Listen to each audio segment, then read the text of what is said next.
যেদিন আমি আমার আমার ছেড়ে আমাদের বলতে শিখব, ঠিক সেদিনই সব ভালো শুরু হবে।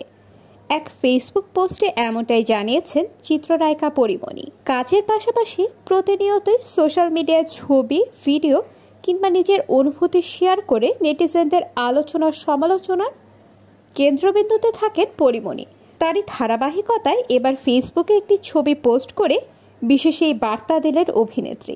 ছবির ক্যাপশনে পরীমণি লেখেন, আমি বিশ্বাস করি মানুষের উদ্দেশ্য সৎ থাকলে সেখানে সফলতা আসবেই। আমি এও বিশ্বাস করি অলসদের নিয়ে ভালো কিছু শুরু করতে নেই। পরীমণি আরও লেখেন, পরিশ্রমের যেমন বিকল্প হয় না, ঠিক স্বপ্নবাজ মানুষ ছাড়া জগতে বড় কিছু গড়ে তোলা সম্ভব হয় না। যেদিন আমি আমার ছেড়ে আমাদের বলতে শিখব, ঠিক সেদিনই সব ভালো শুরু হবে। আর পরীমণির এই পোস্টে অনেকটা ইতিবাচক মন্তব্য করতে দেখা গেছে তার ভক্ত অনুরাগীদের।